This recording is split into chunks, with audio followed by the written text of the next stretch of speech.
జార్ఖండ్‌లో అక్కడ ప్రభుత్వం, పోలీసులు, మిగతా వాళ్ళందరూ కలిసి అక్కడేమొచ్చేసి వాటర్ బాంబులతోటి, వాటర్‌తోటి విద్యార్థుల మీద దాడులు చేస్తే ఇప్పుడు ఎవ్వడికి నోరు రాదు. మరి ఇప్పుడు వాళ్ళ నోట్లో ఏం పెట్టుకున్నారో తెలీదు గానీ ఒక్కరు మాట్లాడడం లేదు.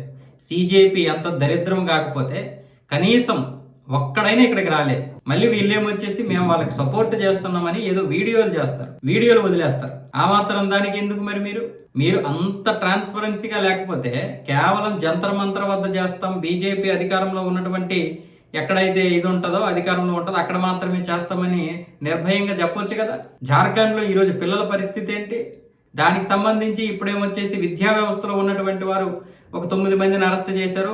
అలాగే ఒక 3 ఏమొచ్చేసి రాజీనామా చేశారు. మరి ఇప్పుడు ఇలా రాజీనామా చేశారు కాబట్టి ఈ నిరసనలు వదిలేయాలని చెప్పి ఇప్పుడు కాంగ్రెస్ వాళ్ళు అడుగుతున్నారు. మరి అదే విధంగా అంతకుముందు ఏమొచ్చేసి 48 మందిని అక్కడ బదిలీ చేయడము, అలాగే ప్రక్షాళన చేయడము, వాళ్ళని తీసేయడము, 13 మందిని అరెస్ట్ చేయడం జరిగింది నీట్ పేపర్ లీక్. మరి అక్కడ మాత్రం అలా కాదు, ధర్మేంద్ర ప్రధాన్ రాజీనామా చేయాలని చేసినంత వరకు ఒప్పుకోలేదు. ఓకే, మంచిదే. మరి ఇక్కడ కూడా అదే ట్రాన్స్పరెన్సీ పాటించాలి కదా. మరి ఎందుకు ఆ పారదర్శకత లేదు? అంటే మీరు చేస్తే సంసారం, ఇతరులు చేస్తే వ్యభిచారమా? అంటే మీ విద్యార్థులు ఎవరైతే ఉన్నారో మీరు అనుకున్నటువంటి విద్యార్థులు వాళ్ళు మాత్రమే సంసారం చేస్తారు. ఇక్కడ రాష్ట్రాల్లో ఉన్నటువంటి వారు ముఖ్యంగా కాంగ్రెస్ అధికారంలోనూ లేకపోతే కాంగ్రెస్ పొత్తు పెట్టుకున్నటువంటి పార్టీలు ఏవైతే ఉంటాయో, ప్రభుత్వాలు ఉంటాయో అక్కడ మాత్రం తప్పు చేస్తే అడగకూడదు. వాళ్ళు అక్కడ ఏదైనా చేస్తే, విద్యార్థులు చేస్తే అక్కడ వ్యభిచారం చేసినట్లు. ఇదే కదా, ఒక్కడికి చిత్తశుద్ధి లేదు ఈ విషయంలో.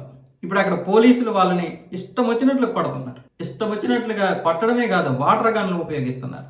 మరి పెల్లెట్ గన్స్ ఉపయోగించారు. అమిత్ షా క్షమాపణలు చెప్పాలన్నాడు రాహుల్ గాంధీ పార్లమెంట్లో. ఇక్కడ జార్ఖండ్ విషయంలోనేమొచ్చేసి మాట్లాడటం లేదు. ఇలాంటి వారు మనకి నాయకులు. మరి ఏది నీ ట్రాన్స్పరెన్సీ?